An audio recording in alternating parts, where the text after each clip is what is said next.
Leo hii katika dunia kwa ujumla kuna shida za aina mbalimbali ambazo tunazipata. Mtume Paulo anatukumbusha leo, mwanadamu anapofikiria katika mafikirio ya kawaida na kufika mwisho wa fikra zake, hapo ndipo Mungu anapoanza kufikiri yeye. Kama wewe ni kiongozi wa nchi, unatakiwa uanze kwanza na maongozi ya Mungu kwanza. Tunahitaji Mungu atuongoze katika kila jambo. Mungu yeye kwa ujumla ni wa wote. Mungu habagui wala Mungu hana dini na wala hajawahi kuja na dini Mungu. Ila dini ni mifumo tu ambayo imewekwa kwa ajili ya kumfikia Mungu. Dini zote zinazungumzia hasa sana vigezo viwili tu, utulivu wa ndani pamoja na furaha. Mtu anakuwa na amani binafsia, alafu ndipo amani binafsia iende kwa watu wengine.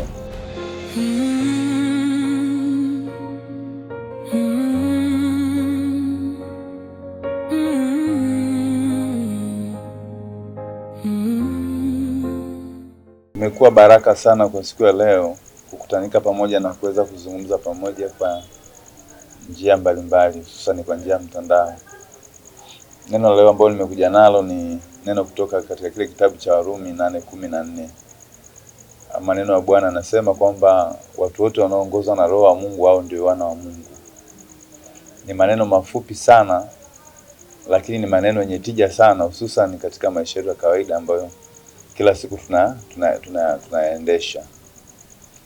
Mtume Paulo anaposema kwamba katika kitabu cha Warumi 8:14 kwamba watu wote wanaoongozwa na Roho wa Mungu hao ni wana wa Mungu, akimaanisha kwamba huyu mwanadamu au hawa wanadamu wanapokuwa wanaishi katika ulimwengu huu wakitengeneza utegemezi wao kwa Mungu, basi Mungu atakuwa na nafasi kubwa ya kuwaongoza katika kila kitu wanachokifanya. Kwa hiyo Mtume Paulo anajaribu kutueleza sasa, iwapo kama sisi tutachukua nafasi ya kumtegemea Mungu kwamba yeye ndio kiongozi wetu na yeye ndio mtawala wetu na yeye ndio mmiliki wetu na yeye ndiye anayetugea uelekeo wa pakwenda, basi sisi hatutakuwa na nafasi ya kujiongoza sisi wenyewe, bali nafasi ya kujiongoza sisi wenyewe itaondoka na Mungu atapata nafasi ya kutuongoza. Kwa sisi hatutategemea tena akili zetu katika kujiongoza, wala hatuwezi kutegemea fikra zetu katika kujiongoza, bali tutamtegemea Mungu kama kiongozi wa maisha yetu. Anasema sasa tukishakuwa tumemtegemea yeye, hapo ndipo tuna nafasi kubwa sisi ya kuongozwa na yeye mwenyewe. Kwa hiyo kama hakutakuwa na utegemezi wetu kwa Mungu, naye Mungu itakuwa ngumu sana kutuongoza. Leo hii katika dunia kwa ujumla kuna shida za aina mbalimbali ambazo tunazipata. Mtume Paulo anatukumbusha leo kwamba shida zote tunazozipata katika ulimwengu zinachangiwa na asilimia kubwa sana kwa sababu tumeachwa kuongoza na Mungu mwenyewe. Tumeiacha roho ya Mungu na tumeacha kuongozwa na Mungu. Tumeamua kuacha na kujiongoza sisi wenyewe kwa kutumia fikra zetu. Kitendo cha sisi kutumia fikra zetu kujiongoza sio kwamba ni kitu kibaya, ni kizuri, lakini kuna misingi na mipaka ya sisi kujiongoza. Kwa kuna level fulani tukifika katika kujiongoza, hatuwezi kujiongoza tena. Inatakiwa pale msaada wa Mungu tufikie ili tuweze kuongozwa na Roho wa Mungu. Natoa mfano. Mwanadamu anapofikiria katika mafikirio ya kawaida na kufika mwisho wa fikra zake, hapo ndipo Mungu huanzia kufikiria. Hebu jaribu kutathmini kwamba unapokuwa na matatizo mbalimbali au tatizo mbalimbali au na jambo fulani gumu katika maisha yako, unapofikiria umefika mwisho, hapo ndipo Mungu anapoanza kufikiri yeye. Kwa hiyo unapofika mwisho, maana yake majawabu ya hilo jambo haunalo tena. Kwa hiyo mwenye majawabu hapo ni Mungu, ndipo ambapo anaanza kufikiri kuanzia pale. Kwa hiyo misongo yote ya mawazo ambayo tunaipata leo na shida mbalimbali za kiafya na mambo mbalimbali ambayo tunayapata katika maisha yetu, sababu kubwa ambayo ninasema ni kumwacha Mungu kutuongoza na kujichukulia mamlaka binafsi ya kujiongoza na kuona kwamba sisi katika maongozi yetu binafsi tunaweza tukawa na majawabu ya kila kitu. Kwa hiyo tunapaswa, Mtume Paulo anatukumbusha kurudi tena na kumtegemea Mungu kutuongoza katika maisha yetu. Iwe katika biashara, unapoanza misingi yako ya biashara lazima uanze na misingi ya Mungu. muombe Mungu akuongoze katika biashara yako unaifanya. Kama ni masuala ya elimu unasoma, unatakiwa umuombe Mungu awe kiongozi katika hiyo elimu unayoiendea. Kama wewe ni mfugaji, unatakiwa uanze na maongozi ya Mungu kwanza. Kama wewe ni mwanamitindo, unatakiwa uanze na maongozi ya Mungu kwanza. Kama wewe ni kiongozi wa nchi, unatakiwa uanze kwanza na maongozi ya Mungu kwanza. Kwa hiyo unapoanza na maongozi ya Mungu, inakuwa ni rahisi sana kuweza kufanya biashara vizuri, kutawala vizuri au kuongoza vizuri. Inakuwa ni rahisi sana kupata mifugo ya kutosha, kama ni kilimo kupata mazao ya kutosha, kwa sababu hivyo vyote maongozi yake yatakuwa yameanza na Mungu mwenyewe. Kwa hiyo hata namna ya sisi wenyewe pia tunapoanza kufikiri mambo ambayo tunahitaji katika maisha yetu, tunahitaji kwanza maongozi ya Mungu. Tunapohitaji sisi kukaa na kupangilia vile vitu ambavyo tunavihitaji kwenye maisha yetu, tunahitaji maongozi ya Mungu katika kila tunachokifanya. Hata katika familia zetu ambazo tunazo, kwa watoto wetu tunahitaji maongozi ya Mungu. Watoto wetu waongozwe na Roho wa Mungu. Wanapoongozwa na Roho wa Mungu, Mungu ndio hutawala kila kitu. Kwa hiyo wataongozwa katika kila jambo ambalo wanalifanya. Na sio nje tu ya familia, hata katika ngazi ya ndoa pia, hata katika ngazi ya mahusiano pia, hata katika ngazi ya jamii pia, hata katika ngazi ya familia pia.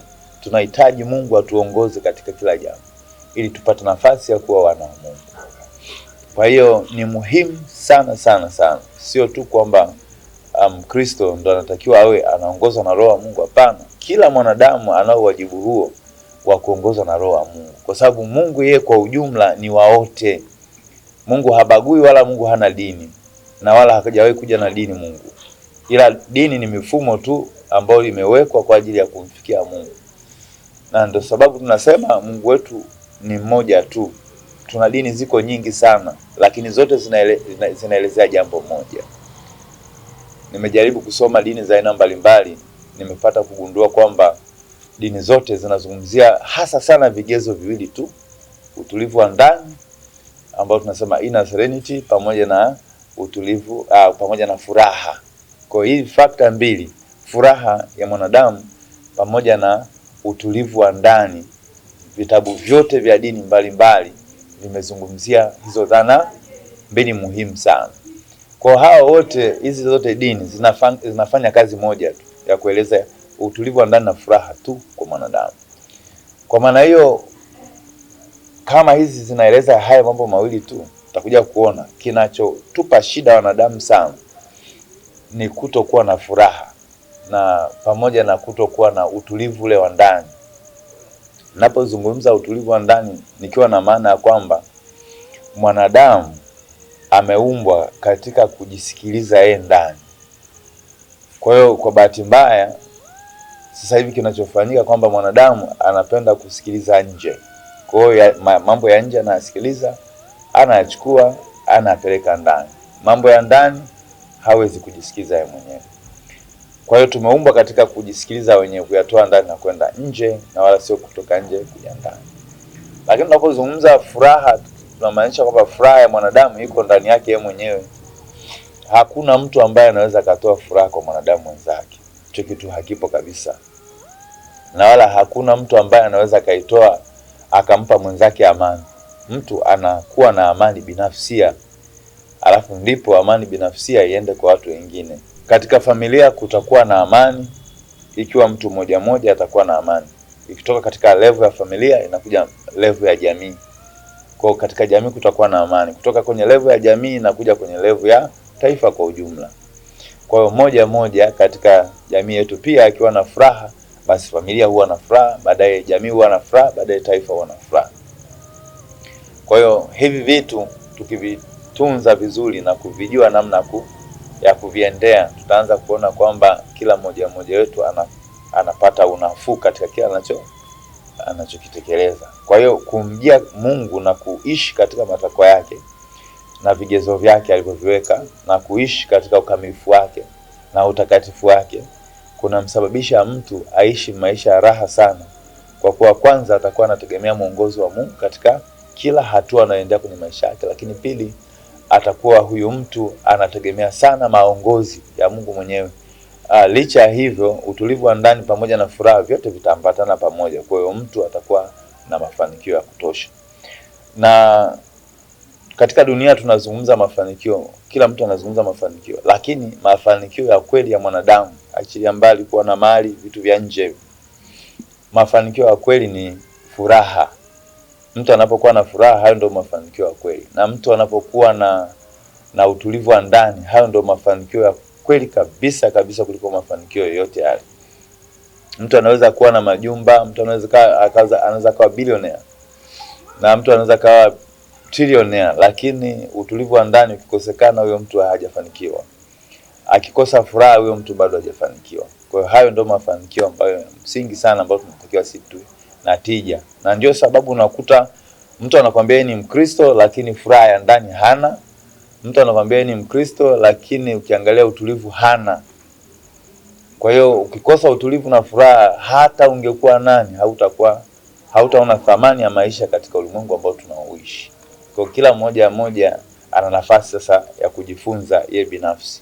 Kwa zile kauli za kusema fulani amenichukiza, au zile kauli za kusema kwamba nimekosa furaha kwa sababu ya fulani, hiyo inakuwa ni ukosefu tu wa ufahamu. Hakuna mtu anaweza kukosesha furaha, wala hakuna mtu anaweza kukosesha amani. Wewe ndio unajikosesha furaha mwenyewe, na wewe ndio unajikosesha amani, kwa sababu nimesema kwamba hakuna kitu cha nje ambacho kinaruhusiwa kukupa shida ndani, bali wewe unatakiwa utoe vitu ndani kwenda nje. Kwa sababu umesikiliza vitu vya nje na umeviruhusu kwenye akili yako, vimeingia ndani. Tatizo ni wewe, wala sio mtu aliyekusababishia hicho kitu. Wewe umeruhusu, kimeingia kwenye akili, kimeingia kwenye moyo wako, basi kimeharibu utaratibu wako wa ndani.